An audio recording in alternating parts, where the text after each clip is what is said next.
Welcome back, everyone, to the podcast. As you know, we are continuing our conversation around past, present, and future teachers in the aim to see how PDHPE has changed over time.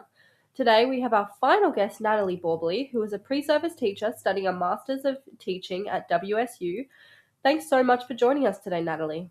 Thanks for having me, Pia.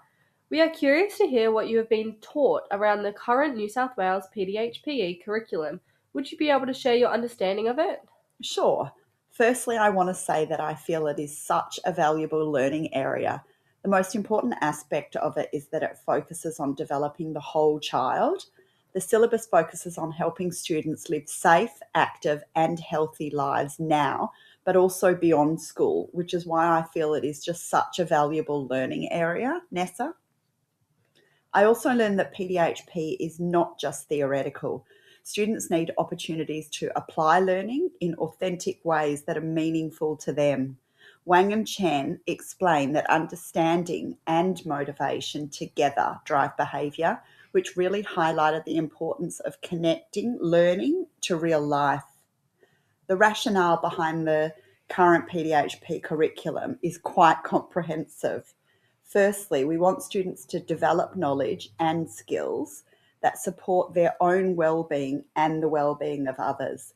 We want them to build confidence and lifelong engagement in physical activity, as well as to develop social, emotional, and cognitive skills. They will do this through developing relationships, managing emotions, and making safe decisions offline and online. It really is a very comprehensive curriculum, which is another reason it's so important. It sounds much more broader than I think people would think. Definitely, Pia. It also connects strongly with other learning areas like English and maths, as PDH provides students opportunities to communicate strategies, count scores, measure movement, and solve problems. So, yeah, it really is much more than just playing sport and eating well, which was my belief of the learning area before beginning this unit. Is there a specific way that you are taught to teach PE? Yes, the syllabus recommends we use the game sense approach where students learn through playing games rather than isolated skill drills, Nessa. Pill and Williams explain that this challenges traditional approaches where students are expected to master skills before they play. Instead, students develop skills and decision making through modified games. The approach is based on learning in context, so students learn what to do and why while actually playing the game. Smith et al. Explains that game-based approaches develop physical skills, belonging, community, and positive identity. So, students play games. What is the teacher's role in that? The teacher's role is to guide learning through purposeful questioning during gameplay rather than constantly directing students.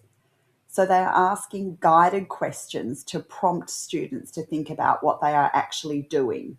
Gameplay. That sounds very different from traditional PE lessons. Definitely. It's much more student-centred.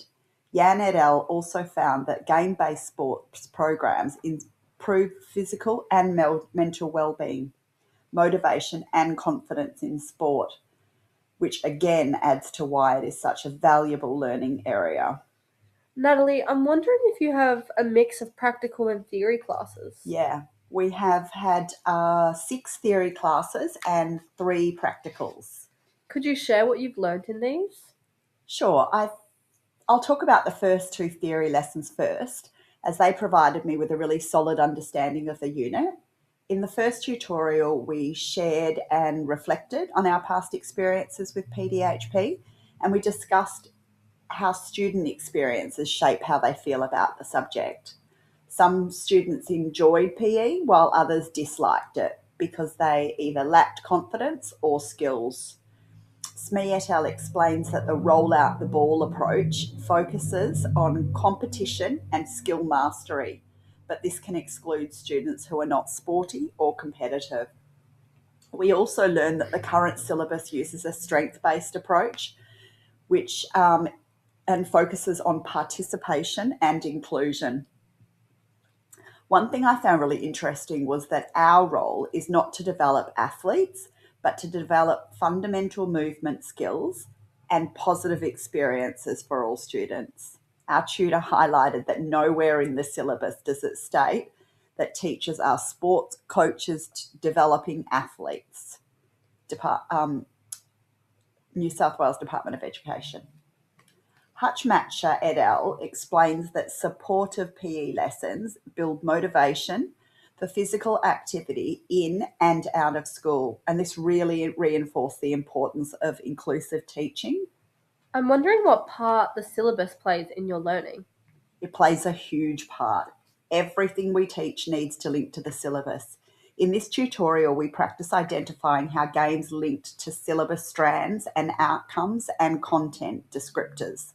For example, I identified that a Year 1 invasion game would link to the movement, skill, and physical activity strand, and the outcome PH1 MSP01, where students demonstrate fundamental movement skills and fair play in physical activities, NESA.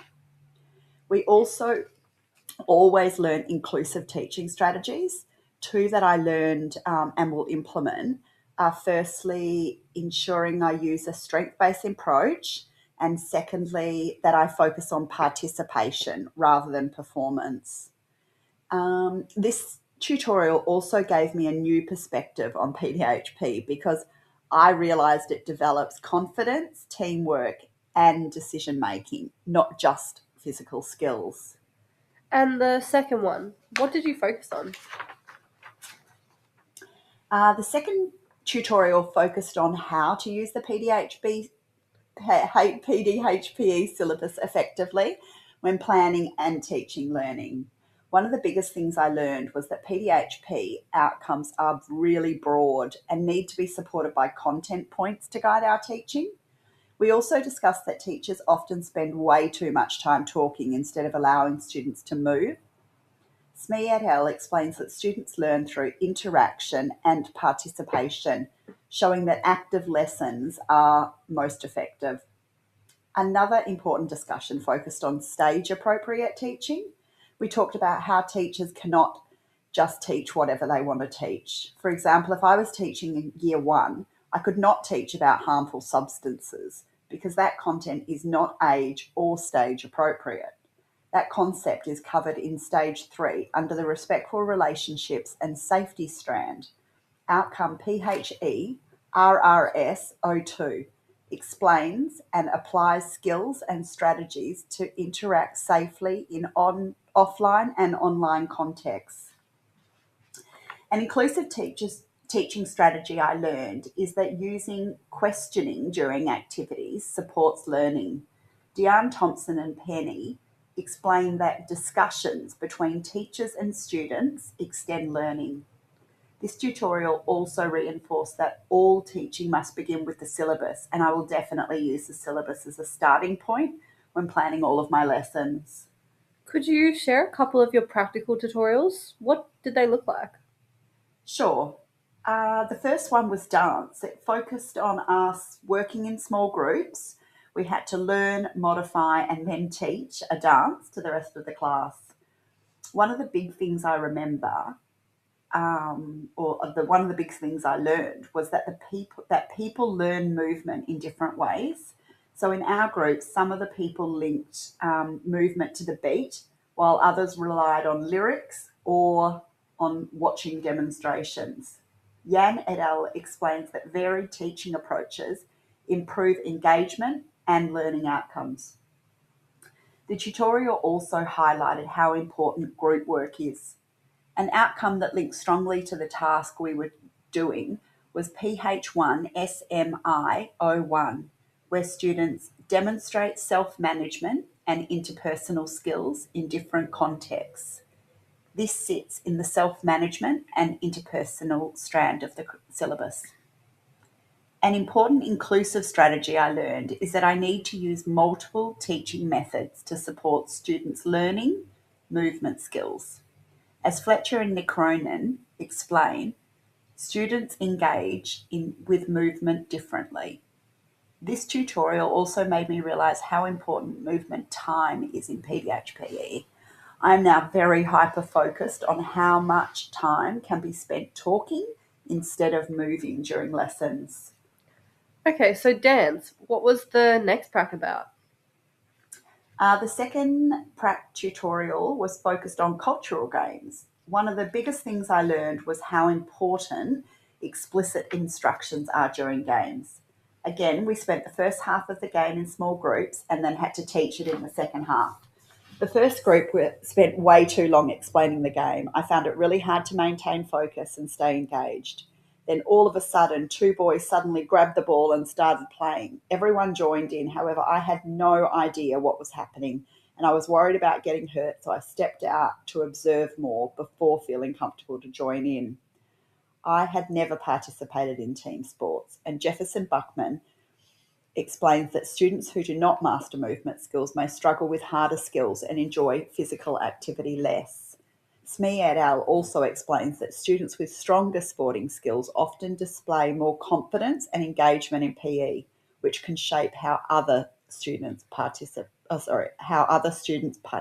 which definitely happened with me.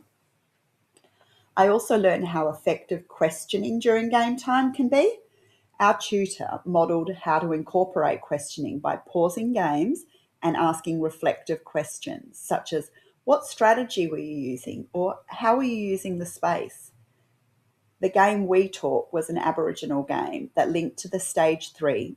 could have linked to the stage 3 movement skill and physical activity strand.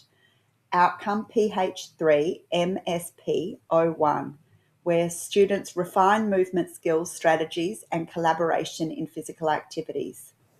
The focus of this tutorial was including cultural games in PDHP, which is an inclusive teaching strategy I will definitely use.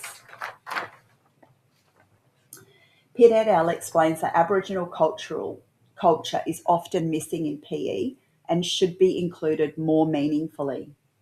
This tutorial also highlighted the importance of checking students' understanding throughout the games. Smith, Ovens and Philpott explain that game-based learning focuses on the problem solving that naturally occurs during games. I really enjoyed this tutorial as I learned so much. Before we finish up, what would you say are your biggest takeaways from your learning so far? I would say my biggest takeaways are that PDHPE is very broad and a very valuable learning area. And the game sense and strength-based approaches are really important. I've also learned that my role is to develop movement skills and positive experiences for all students and to prioritise movement, authentic learning and meaningful assessment. The practical tutorials taught me that students learn differently and benefit from questioning, autonomy, and supportive group work. Finally, I learned how to incorporate cultural games and perspectives into PDHPE. Thank you so much for sharing your learning and experiences with us today. It's been really insightful and I'm sure has opened the eyes to the value and scope of learning that pre-service teachers are gaining. I wish you well with your students and maybe you can come back and share your thinking again with us in the future. Thanks so much for having me, Pia. It's been a pleasure.